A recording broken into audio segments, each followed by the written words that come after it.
Y Ernesto Núñez, ¿cómo estás, mi querido Ernesto Núñez? Feliz año, lo mejor para ti en el 2023. No habíamos hablado en todo el año. Bueno, de mi parte, no sé si estuviste por acá. ¿Qué tal, mi querido Luis Alberto? Sí, hubimos quienes nos quedamos a chambear, mi estimado. He alguien disfrutado de tiene las que, de alguien, Europa. alguien tiene que trabajar, mi querido Ernesto. Digo, estás Exactamente. bien, ni modo. ¿Qué onda, Ay, mi querido Luis Alberto? no, hombre, te mando un abrazo. Luego nos damos Abrazote. próximamente. Y gracias, por supuesto, por estar por acá.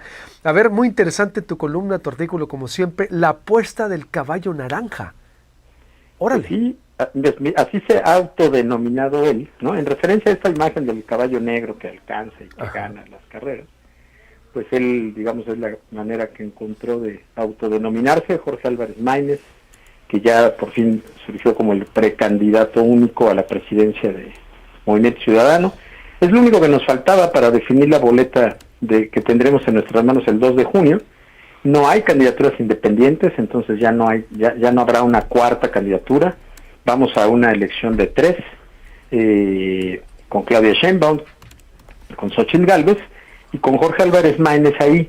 Lo primero que hay que decir, mi querido Luis Alberto, me parece es que si uno dice, bueno, ¿por qué Álvarez Maínez? La primera respuesta elemental es porque ya no había de otra. Es decir, a MC le tumbaron a Samuel García, o se tumbó él solo con lo mal que manejó el tema de la licencia frente al Congreso de Nuevo León, aunque sí con una operación del PRI y el PAN para bajarlo de la precandidatura, en momentos en los que por cierto estaba creciendo bastante y que amenazaba de alguna manera el segundo lugar de Xochitl Gálvez.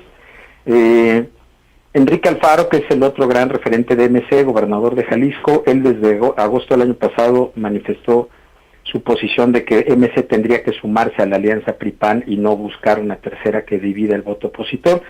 En eso rompieron con Dante Delgado y con el propio Jorge Álvarez Maínez, que a pesar de tener, digamos, su origen político en el grupo Jalisco, en el grupo alfarista, él rompe con ellos y se va del lado de Dante Delgado. Y Jorge Álvarez Maínez, por cierto, es una de las principales voces cuando se decidió internamente en MC no ir al frente opositor, sino apostar por una tercera vía. Álvarez Maínez fue de las que más insistió que esa debería ser la posición. Patricia Mercado también dijo, conmigo no cuenten. Salomón Chertorivsky ya es candidato en la Ciudad de México, es decir, ya no había de otra. Eso es lo primero que hay que decir. Ahora, ¿qué atributos le encontraron a Álvarez Maínez? Me parece que el hecho de ser millennial, es un hombre que nació en 1985, tiene 38 años, será un hombre en la boleta electoral y eso le dará, digamos, curiosamente, ese será su rasgo distintivo. Tú imagínate, Luis Alberto, el debate de abril, por ejemplo. Tú vas a tener a dos mujeres, ambas mayores de 60 años, y vas a tener que nunca han sido buenas en el debate, es decir, con todo que Xóchitl Gálvez ha sido senadora, la verdad es que uno no recuerda realmente como gran polemista, es más conocida por sus chistes, por sus posiciones frente a la prensa, que por un discurso que uno diga en tribuna, qué discurso. Y la misma Claudia Sheinbaum pues tampoco es alguien polemista, es alguien que nunca tuvo vida parlamentaria, no, quizá en su época estudiantil en las asambleas del CEU polemizaba y debatía, pero eso ya tiene más de 40 años, entonces me parece que ahí es donde hay una ventaja de Álvarez Maínez. Puede ser alguien que en un debate presente una imagen de un joven, mucho más fresco, que además es alguien que está acostumbrado al debate parlamentario, y que además es alguien que tiene una gran ventaja. Él, a diferencia de Claudia Sheinbaum, sí va a poder criticar a López Obrador y el estado actual del país en varios rubros en donde hay una crisis tremenda, como el tema de la delincuencia y la seguridad. Y él, a diferencia de Xóchitl Gálvez, sí va a poder hablar del PRI y del PAN, y sí va a poder hablar con toda libertad del desastre que dejaron los gobiernos de Peña Nieto, de Calderón y de Fox. Esa puede ser su ventaja para colocarse ahí. ¿Eso le da para ganar? Creo, obviamente no. Eso le da para colocarse como una precandidatura que pudiera crecer y convertir a su partido en un partido de más del 10%, cosa que nunca ha ocurrido históricamente con MC. Creo que sí, también, y me parece que esa es la apuesta de ellos. No me parece que estén apostando a ganar la presidencia, sino a crecer lo suficiente para convertirse en una fuerza relevante en el próximo sexenio. ¿No? Sí, es decir, yo creo que sería eso, ¿no? Es la apuesta, porque ¿a cuánto crees que pueda llegar, Ernesto?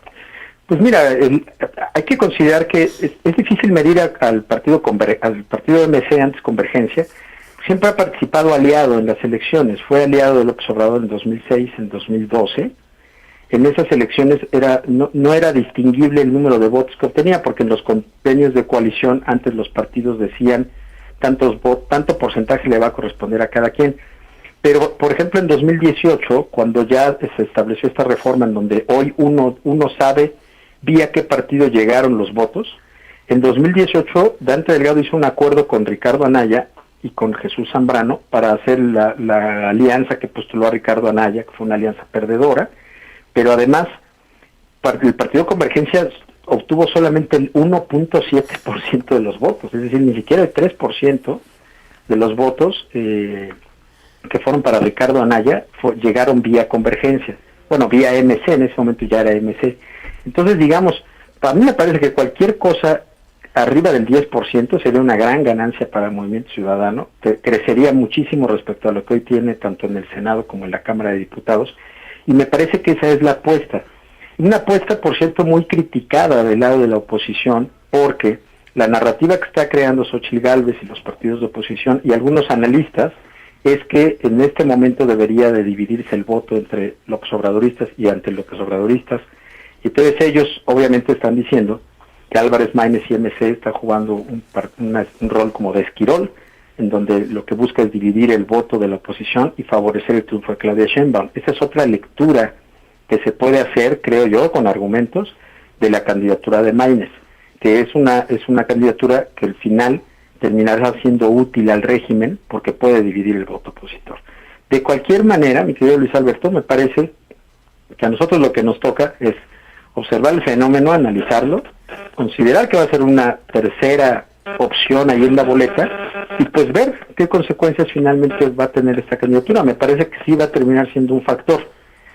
Si Álvarez Maínez logra realmente poner un discurso, poderse colocar entre la polarización entre pro López Obradoristas y ante López Obradoristas, puede construir una tercera vía interesante.